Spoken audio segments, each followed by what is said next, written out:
On to our next speaker, who is Brigitte Unger. Brigitte is Austrian and she is currently the Academic Director of the European and Social Institute in Dusseldorf and Professor of Public Sector Economics at Utrecht School of Economics in the Netherlands. Earlier this year, she was one of the editors of a book entitled A Roadmap to a Social Europe. In that book, she wrote a chapter on how to finance a social Europe. And the topic she will speak on is Towards a Social Europe. The Institute of Economic and Social Research, the WSI, is a non-profit organization within the Hans Böckler Foundation and is basically the research institute of the German trade unions and is a very old institute founding in 1946. I am its director since 1.5 years. We are 44 people, of which 27 researchers of economics, sociology, political science and law. So we are multidisciplinary, and we work on labor market issues, wage policy, social policy, gender, and European policy. We collect a lot of data. You can always download them on the internet. Lately also European comparative data, before only German data. And in academia we are known with the WSI Mitteilungen, but you have to speak German in order to read it. But we try now also to go Europe and to translate a lot. Today, my talk is a social Europe is again also for companies. I think that's always important to stress. And this morning we have heard a lot about competitiveness which Europe needs, but I think it only can basically be profitable if it also has the second pillar, which is social cohesion and cooperation. We have seen in the financial crisis that those countries who had higher cooperation survived the crisis much better than countries who were purely competitive. In this sense, I think we need both for a successful Europe, and Ireland, I think, is a very good example of cooperative tendencies which have helped you out of the crisis much faster than, for example, the Greek case. I want first to show the threat to social policies after the financial crisis, show models for social Europe, because I think what we need is a vision. We need a utopia. We need a step where we want to go with. I have specific suggestions how we could create it, and I also have a long list of who could start creating it, and you may pick up the one that you like best. And I also want to show you that there is enough money for a social Europe. It's not a problem of money.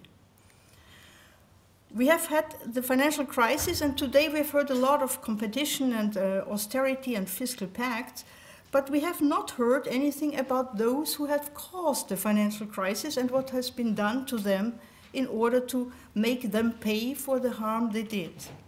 And I think it was financial markets who somehow managed to kill 3 birds with 1 stone. The first thing was the harm they caused was paid by using tax money. So the disinvestments that financial markets did, for example, by giving loans to Greece, to Spain, for all kinds of mismanagement and misinvestments, have not been paid by banks themselves. They have been paid by tax money, which was given to the Greek banks, for example, to repay the debts which they had to the German banks. So the tax money did not arrive at the citizens in the countries. The tax money arrived in the financial sector itself. So there was not a big damage of financial markets themselves. The second thing which happened, I think, was that some countries which had large government debts after the financial crisis, because the government hopped in to help, were very open now for speculation in government bonds. If you look at the Greek crisis and then also at the Irish, you could see that countries with large government debts after the financial crisis were suddenly very open to speculation.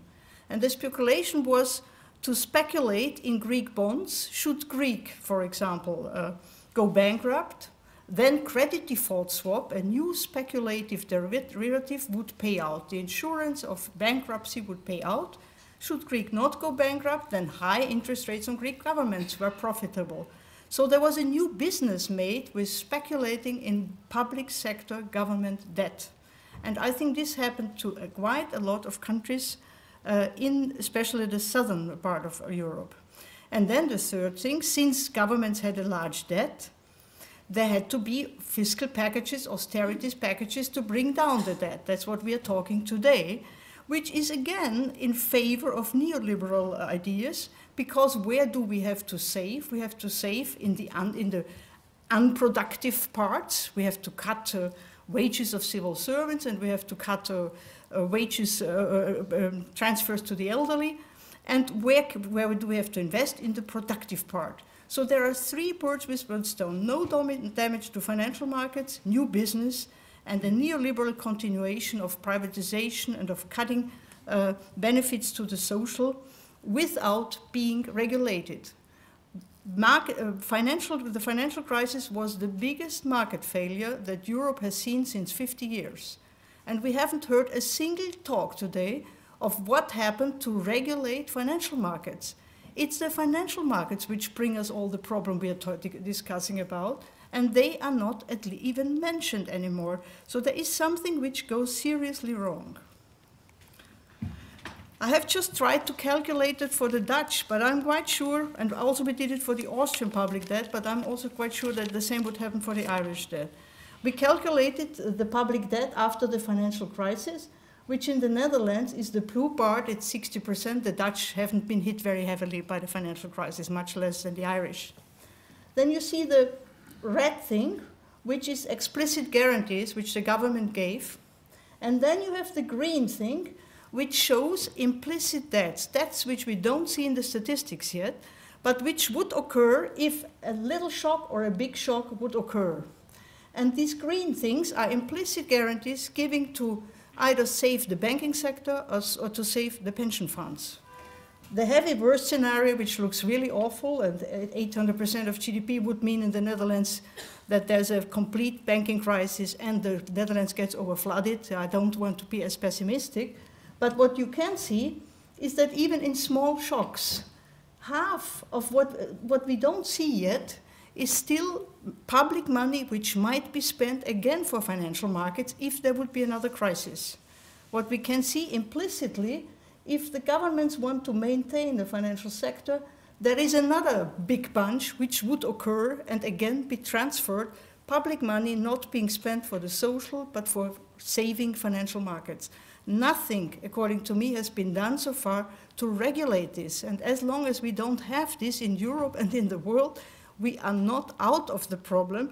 And even if Ireland is very happy now of having overcome the last crisis well, we are always basically running like squirrels in the same reel. We are not coming out.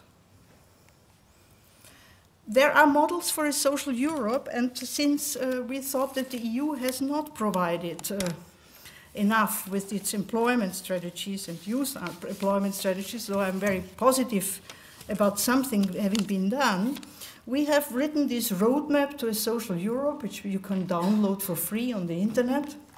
And in principle, when you look through the very short articles which all kinds of academics and trade union people and social policy people have written, you can identify 4 models of which visions these people have about a future of Europe. We have, on the one hand, the Euroscepticists. It's very strongly at the Max Planck Institute, where Anton also has been working, or at least researching a lot before.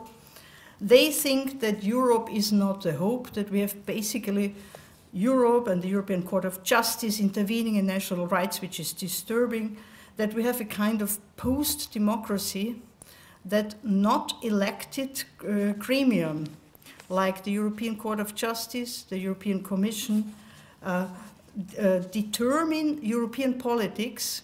And since they are not democratically elected, they also cannot be diselected. They cannot be sent home again. And that's why they don't react to the furiosity of the people on the street, because these gremiums are not democratically elected. These are the Euroscepticists, and their argument would be, go back to the nation state, keep Europe small, because these technocrats will not be able to solve the problem. I am not of this group, because I think we have to develop a European vision which is more positive and which helps us forward. And one of the German philosophers is not Habermas, it's Jürgen Habermas. He's a very famous German philosopher and political scientist. He's one of these positive people. His idea is we have to have a Europe which at least keeps the Euro countries together as one zone, as a core zone, which are basically politically dominant at supranational levels. We need head of governments who think Europe and not as nationalists who come in to just defend their national interests in the European Council, for example. And then we have to accept that there is a periphery Europe, but there must be a kind of solidarity which is not for goodwill, but it's a solidarity out of recognizing that only if you share and transfer money, we will have prosperity for all.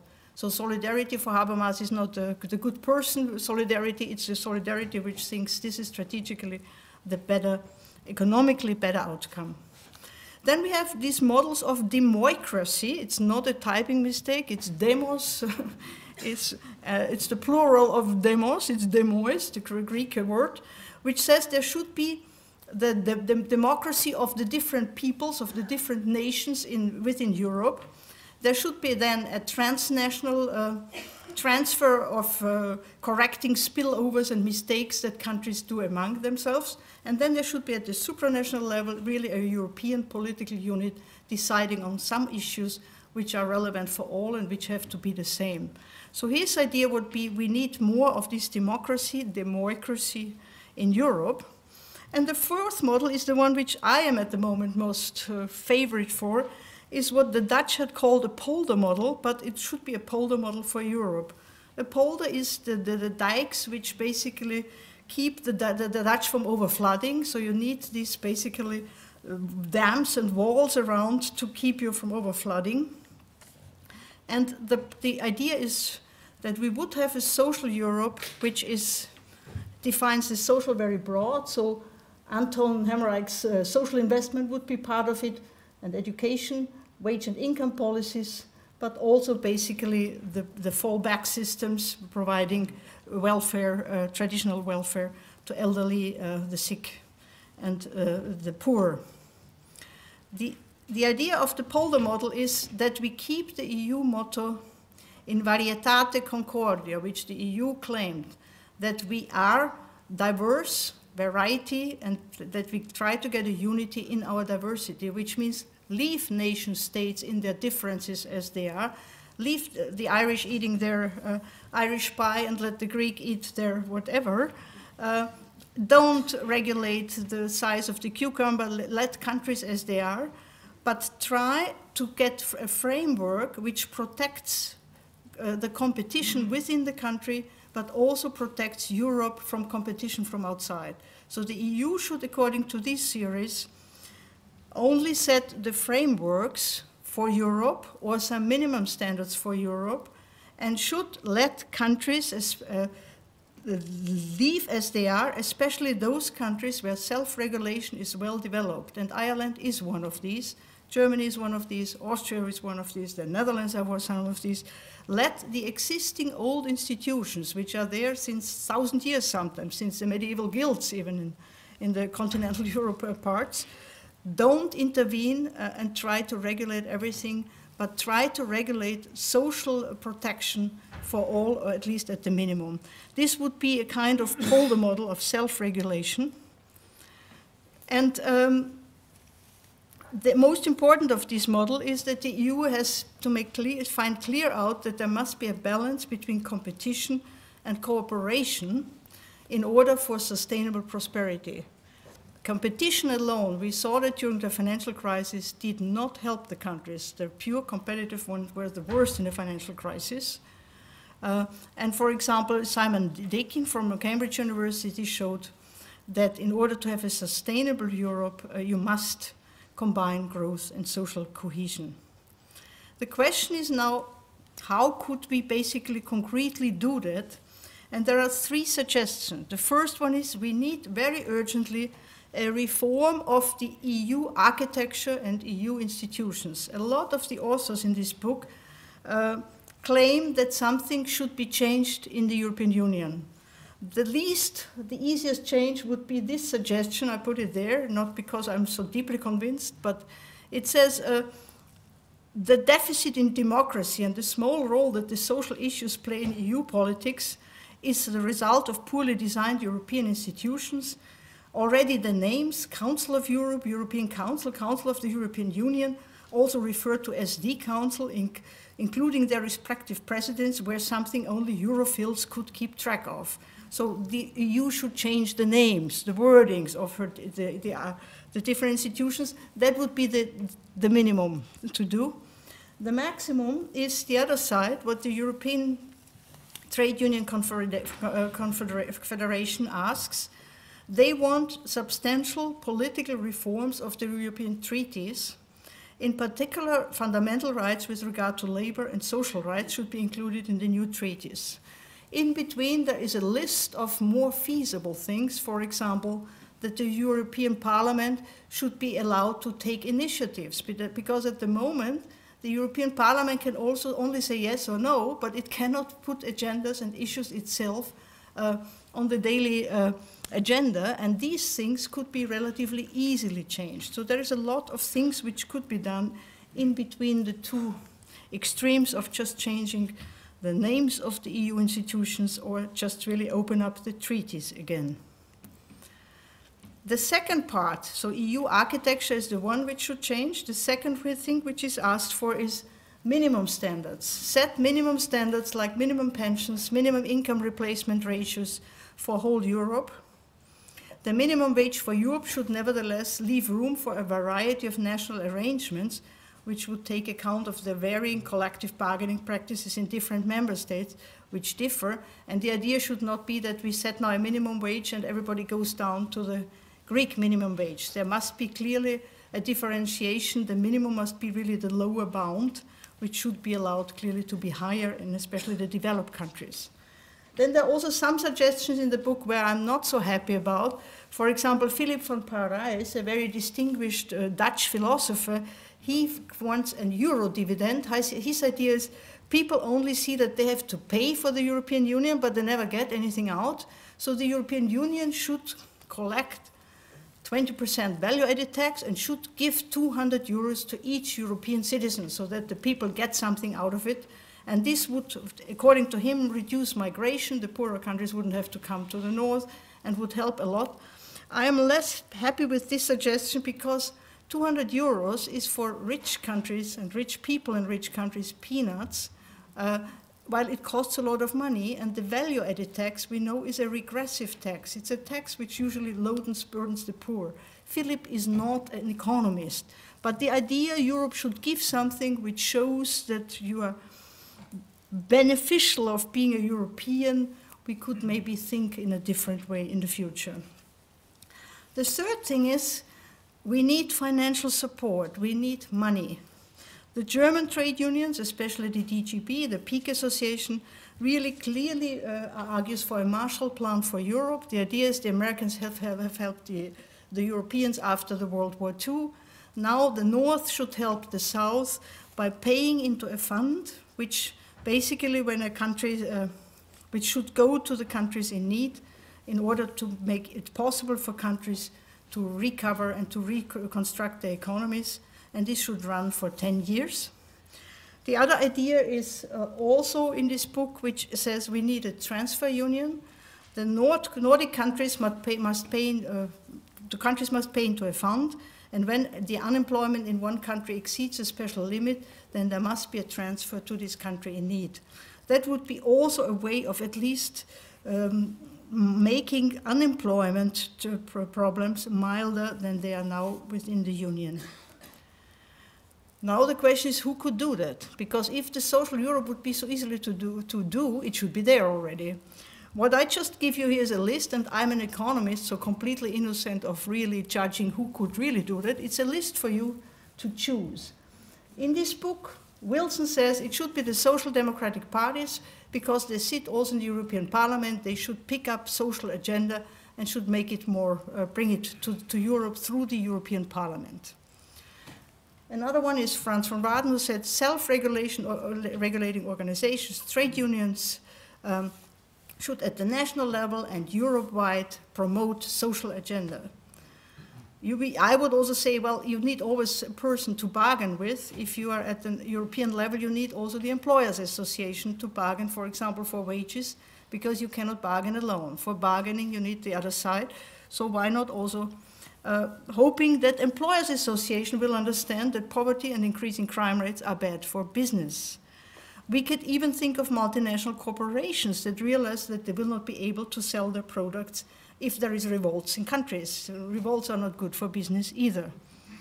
We have also social protest movements. We have Attack climbing up Wall Street, Occupy Wall Street, sitting in front of Wall Street buildings, which might perhaps once generate a fear of revolution and therefore somehow give the ruling elites the idea that something should change. Well, then we have clearly the question, should the EU do something? Would there be a reformed and enlightened European Council with the heads of the state thinking European when they go into this council and not national? Should it be the Council of Europe with its judges suddenly declaring social well-being a fundamental human right? Should it be the European Parliament with successful social democratic European political parties taking initiatives? Should it be the European Commission drafting a new EU social pact? Should it be the European Court of Justice, who suddenly treats social issues equally important as competitiveness? Because lately we have seen a lot of judgments of the European Court of Justice which intervened into labor law, into social law, always giving priority to competitiveness over social agenda. Should it be the European Court of Human Rights? Should we hope at this court that declares labor and social legislation as human rights? The advantage would be the Court of Human Rights is not in these past dependencies as the European Court of Justice, which has already done so many judgments that it basically cannot maybe take the turn and become more social. Should it be the European Central Bank deciding to buy up all government bonds so that it will no longer make a difference whether we have Euro bonds or national bonds? Or should it finally be financial markets themselves? We have heard about John Maynard Keynes when Anton talked. John Maynard Keynes had the idea in 1936, he was a child of the Enlightenment, that speculators will feel so useless, not contributing to society, that eventually they will become so bored that they want again to do something useful. So maybe the death of the rentier that Keynes claimed will come about by the financial markets themselves. The only thing I can contribute as an economist, I have calculated how much money would there be to finance this social Europe. The EU itself showed in May 2013, so a couple of months ago, that if one would levy a tax on financial transactions of 0.1% on bonds and equity, and of 0.01 point on derivatives, there would be up to 50 billion euros till 2020, which could be collected from that. I also recalculated closing tax loopholes, and here Ireland is really one of the big ones, and increasing tax revenues would help. James Henry from the Tax Justice Office had shown that there are worldwide 32 trillion US dollar financial assets in offshore centers. If we look only at the tax avoidance schemes which can take place between our countries, Ireland and the Netherlands, called the double Irish-Dutch sandwich, if you've ever heard about this, you know, that you basically can avoid corporate taxes by just creating two affiliations in Ireland and sending the money from one Irish via the Dutch sandwich to the other Irish, and using all the loopholes you get out tax-free. So these tax avoidance constructions within Europe, at least, should be closed. The Irish apparently is when you have a foreign management, you don't have to pay tax, and the Dutch is when you make a transfer within Europe, you don't have to pay. So if you transfer from the Irish with the foreign management through the Dutch, which is in a European transfer back to the other Irish, you are tax-free. So these are, I think, loopholes we have to close. There are 122,000 letterboxes, companies which are definitely not of any use, which are only a whole industry. And that's Anton why I got also a little scared about these The Germans should develop the service industry. The Dutch service industry became so big because of all these smart people thinking up how to avoid taxes and how to construct all these tax avoidance mechanisms. So the question is, do we want these services? I'm not so sure. I'd rather have a machine and a car in a solid Volkswagen in Germany. And then we could also confiscate tax evasion money. We know that in Germany, 100 billion are lying just money in Switzerland from tax evasion from Germany. We know that, and the Germans have not been able to get the money back. There was a long debate, should we take 10 billion and make then every tax evader not punished anymore in the future? And I said, well, then you lose 90 billion. I mean, is this a good deal? No. Get the 100 back. Yeah? We have tax evasion of about 15% of GDP, which is in Europe quite a lot of money. And my personal topic is money laundering. And we showed that within Europe you have about 1,000 billions of money laundering. Ireland is not as bad as other countries with 55 billion potential money flowing through your country from criminal money and from tax evasion. But the UK, for example, with 208 billion is pretty much higher. I just show you the last report we did on this money laundering, and you can see that the real big money laundering threatened countries are the red ones. Ireland is yellow. But if you correct for the size and calculate it in percent of GDP, you can see that basically the endangered countries are the small countries like the Baltic states, Cyprus, and Ireland is still out of it. So this is not your basic problem, but there is still a lot of money which one could collect. So a welfare state, I think, at a high level is financially affordable. If we look how much would a welfare state cost us, and we would say we want it at the French or German 30% level of GDP, which is the highest, then we could say this we can afford if we would just tax financial markets and collect the tax money. This just to give you an idea about the sizes we are talking about. So my conclusion, I don't know about the Irish, and I was discussing, maybe we find out. 60% of Germans, 70% of the British, 72% of the Spanish distrust the EU at the moment. The EU has lost the approval of about 2/3 of its citizens. So it is time to change something. It is time to collect the tax money. Or as the Austrian economist Kurt Rothschild said, we are richer than we ever were. The GDP per capita is rising, and yet we suddenly cannot afford the welfare state anymore. So even if I brought you utopias, I think we should go ahead. Thank you very much.